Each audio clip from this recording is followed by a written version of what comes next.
Hi friends, welcome to Nisho vlogs. ಎಲ್ಲರೂ ಹೇಗಿದ್ದೀರಾ? ಎಲ್ಲರೂ ಚೆನ್ನಾಗಿದ್ದೀರಾ ಅಂದ್ಕೊಂಡಿದ್ದೀನಿ. ಈ ವ್ಲಾಗ್ ಬಂದು ಮಂಡೇ ವ್ಲಾಗ್ ಆಗಿರುತ್ತೆ. ನಾನು ಮತ್ತು ನನ್ನ ಹಸ್ಬೆಂಡ್ ಔಟ್ಸೈಡ್ ಹೋಗಿದ್ದೋ. ಸೊ ಅಲ್ಲ ಹಾಗೆ ಹೋಗ್ತಾ ಇರ್ಬೇಕಾದ್ರೆ ಆರೆಂಜ್ ಕಲರ್ ಹಲ್ಸಿನಣ್ಣು ಬರುತ್ತಲ್ಲ, ಸೊ ಅದು ತುಂಬ ಟೇಸ್ಟಿಯಾಗಿರುತ್ತೆ ಅಂತ ಹೇಳ್ತಾಯಿದ್ರು. ನಾನು ಟೇಸ್ಟ್ ಮಾಡಿದೆ, ತುಂಬ ಚೆನ್ನಾಗಿತ್ತು. ಹಾಗೆ ಮಣ್ಣಿನ ಪಾತ್ರೆಗಳಿತ್ತು. ಮಣ್ಣಿನ ಪಾತ್ರೆ ತೊಗೋಬೇಕಂದ್ರೆ ತುಂಬ ದಿನದಿಂದ ಅನ್ಕೋತಿದ್ದೆ, ಬಟ್ ಟೈಮ್ ಸಿಗ್ತಾ ಇರಲಿಲ್ಲ. ಸೊ ಅದನ್ನು ತೊಗೊಂಡು ಹಾಗೆ ಬರ್ತಾ ತರಕಾರಿ ತೊಗೊಂಡು ಬಂದೆ. ತರಕಾರಿ ಮತ್ತು ಸ್ವಲ್ಪ ಮೊಳಕೆ ಕಟ್ಟಿದ ಕಾಳಿತ್ತು, ಅದು ಹಾಕಿ ಮಿಕ್ಸ್ ತರಕಾರಿ ಹಾಕಿ ಹುಳಿ ಸಾಂಬಾರು ಮಾಡೋಣ ಅಂತ ಮಾಡ್ತಾಯಿದ್ದೀನಿ. ಸೊ ನೀವು ನೋಡ್ಬೋದು.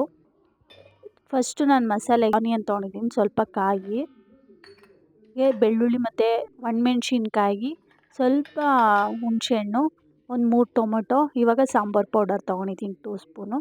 ಇಲ್ಲಿ ಒಗ್ಗರಣೆಗೆ 2 ಸ್ಪೂನ್ ಕುಕ್ಕಿಂಗ್ ಆಯಿಲ್, ಆನಿಯನ್, ಸ್ವಲ್ಪ ಕರಿಬೇವು, ಸಾಸಿವೆ ಹಾಕ್ಕೊಂಡಿದ್ದೀನಿ, ಒಗ್ಗರಣೆ ಮಾಡ್ಕೊಂಡಿದ್ದೀನಿ. ಹಾಗೆ ಹಲ್ಸಿನಣ್ಣು ಬೀಜ ಇತ್ತು, ಸ್ವಲ್ಪ ಹಲ್ಸಿನಣ್ಣು ಬೀಜನೂ ಅದು ಜಜ್ಜಿ ಹಾಕಿದ್ದೀನಿ. ಸೊ ಅದು ಬೇಯಲ್ಲ ಅಂದ್ಬಿಟ್ಟು ಆ ಥರ ಮಾಡಿದ್ದೀನಿ. ಫುಲ್ಲೆಲ್ಲ ಕ್ಲೀನಾಗಿ ಫ್ರೈ ಮಾಡ್ಕೊಳ್ಳಿ. ಆನಿಯನ್ ಎಲ್ಲ ಫುಲ್ ಕಲರ್ ಚೇಂಜ್ ಆಗೋವರೆಗೂ ಫ್ರೈ ಆದಮೇಲೆ ನಾನಿಲ್ಲಿ ಮಿಕ್ಸ್ ತರಕಾರಿಗಳ್ನ ಕಟ್ ಮಾಡ್ಕೊಂಡಿದ್ದೆ, ಅದನ್ನು ಇವಾಗ ಹಾಕ್ಕೊಂಡು ಫುಲ್ ಫ್ರೈ ಮಾಡ್ಕೊತಾ ಇದ್ದೀನಿ.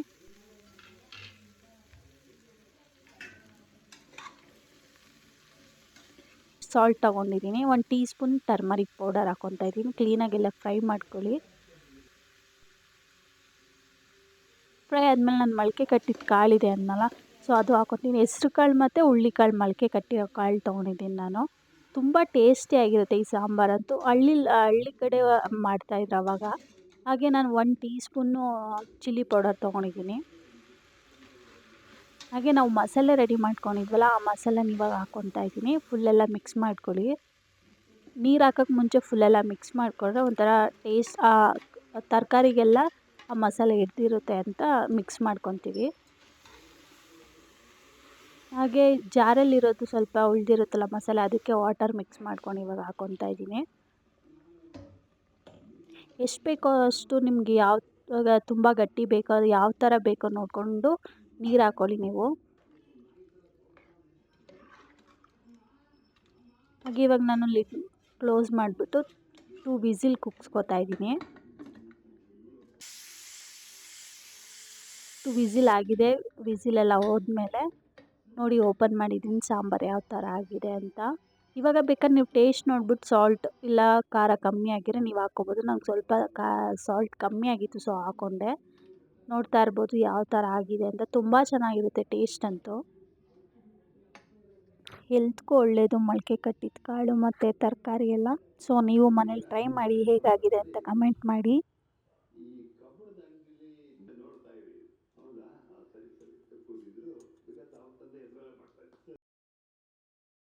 ಹಾಗೆ ನಾನು ಮಣ್ಣಿನ ಪಾತ್ರೆ ತೊಗೊಂಡೆ ಅನ್ನಲ್ಲ, ನೋಡ್ಬೋದು ಯಾವ ಥರ ಯಾವ್ದ್ಯಾವ್ದು ತೊಗೊಂಡಿದ್ದೀನಿ ಅಂತ.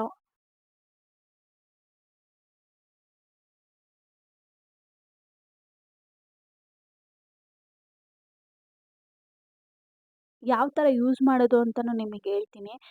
ತೊಗೊಂಡಿದ್ದ ತಕ್ಷಣ ನೀವು ಅಡುಗೆ ಮಾಡೋಕ್ಕೆ ಹೋಗಬೇಡಿ. ಒಂದು 2 ಡೇಸ್ ನೀವು ನೀರಲ್ಲಿ ನೆನೆಸ್ಬಿಡಿ ಫುಲ್ ಪಾತ್ರೆನ.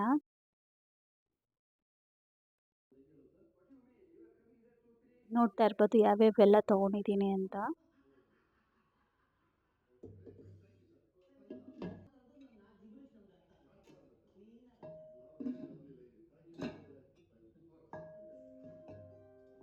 ನಾನು ಇವಾಗ ನೀರಲ್ಲಿ ನೆನೆಸ್ತಾ ಇದ್ದೀನಿ. ಸೊ ನಾನಿಲ್ಲಿ ಬಾಣಲಿ ನೆನೆಸ್ತಾ ಇದ್ದೀನಿ, ನೋಡ್ತಾ ಇರ್ಬೋದು. ಫುಲ್ಲು ನೀರು ಪಾತ್ರೆ ಮುಳುಗೋವರೆಗೂ ನೀರಿರಬೇಕು.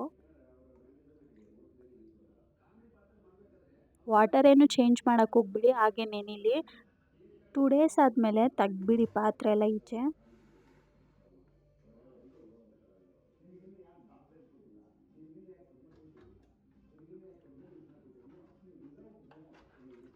ನೋಡ್ತಾ ಇರ್ಬೋದು ನಾನು ಯಾವ ಥರ ನೆನೆಸಿದ್ದೀನಿ ಅಂತ. ನೆನೆಸಾದ್ಮೇಲೆ 2 ಡೇಸ್ ಆದಮೇಲೆ ನಾನು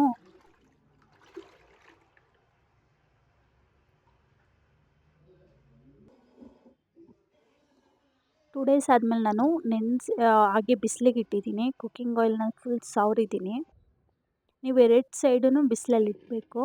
ಅದಾದಮೇಲೆ ನೈಟು ನಾನು ಪಾತ್ರೆ ತುಂಬ ನೀರು ತೊಗೊಂಡು ಒಂದು ಸ್ವಲ್ಪ ಹಾಲು ಹಾಕ್ಕೊಂಡಿದ್ದೀನಿ. ಲೋ ಫ್ಲೇಮಲ್ಲೇ ಕುದಿಸ್ಕೊಳ್ಳಿ.